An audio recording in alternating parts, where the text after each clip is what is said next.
Over bridges and through tunnels, it carves its way through the mountains. Supple and slender, this train, nicknamed the Train of the Swallows, is one of the treasures of the Jura region. We turn this bend and then there's the viaduct. It can make you feel quite dizzy. At certain heights, you can talk to the birds. People often tell us that it's like being on a plane. Both visitors and locals use the line of the Swallows to climb or descend the mountain. Welcome on board this TER train number 895508 for Andelot. This service stops at Moret, Morbier, Saint-Laurent, La Chaumeuse. Through the train's windows, the story of the Jura region whizzes by. Its rich forests, its old forges and its farmers' cottages.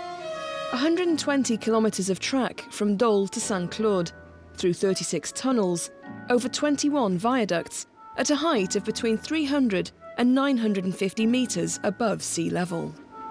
It's said that locals in this region had a nickname for the workers who built the line at the end of the 19th century, the Swallows.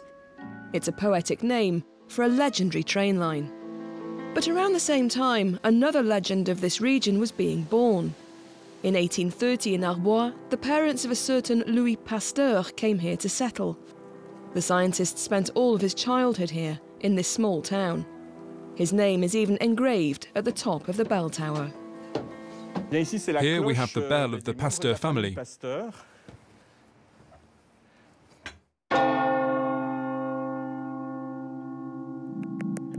There are reminders of the town's most famous son on nearly every building and street here. So this is where the Pasteur family lived? This was the country residence of Louis Pasteur, who invented and gave his name to the pasteurisation process. Upstairs in his laboratory, his flasks are all still intact, along with test tubes and his microscope. All the Pasteurian science is here between the vaccines, fermentations and unguents. Pasteur was a worker. He said it was the only thing he liked doing. In his will, Pasteur said that he wanted to be buried with his parents and 3 daughters in Arbois. But after the state funeral, his body was interred in Paris.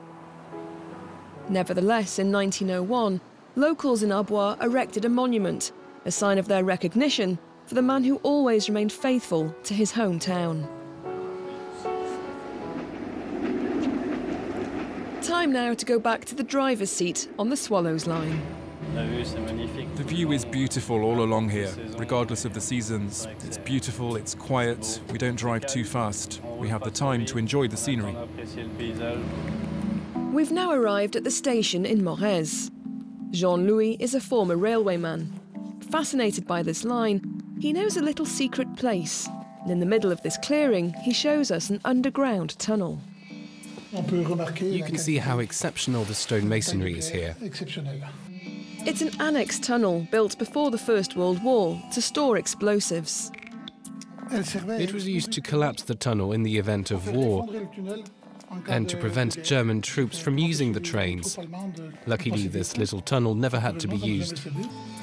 Throughout the year, a handful of workers from the French rail operator, the SNCF, look after this special stretch of track.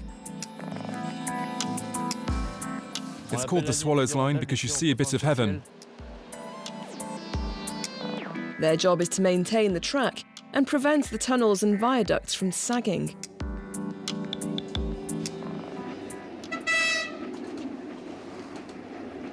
This line is classified as one of the SNCF's tourist services. Winter and summer, holidaymakers come from across France to ride on this train. This group of tourists has come to go hiking in the snow. Just 5 minutes from the train station, this is the wilderness that's on offer. A carpet of thick snow, fresh air, and views over acres of frosted fir forests. This is perfect. There are no cars, the train comes on time and leaves us on time and drops us off right here, deep in the snow. It's kind of like a snow train. But there's a sad truth the locals know all too well. Tourism won't be enough to keep the train in operation. Its upkeep costs several thousand euros each year. As early as 1934, officials were already recommending replacing the train with buses. Threatened train, fury mounts in the Jura region. This association has been fighting for over 20 years to save the Swallows line. People in the Jura region pay taxes like anyone else, so they have the right to good transport links. Several of them plan to get this stretch of track classified as a UNESCO World Heritage Site, in the hope that this little train will continue to glide passengers through the snowy landscape of the Jura for many years to come.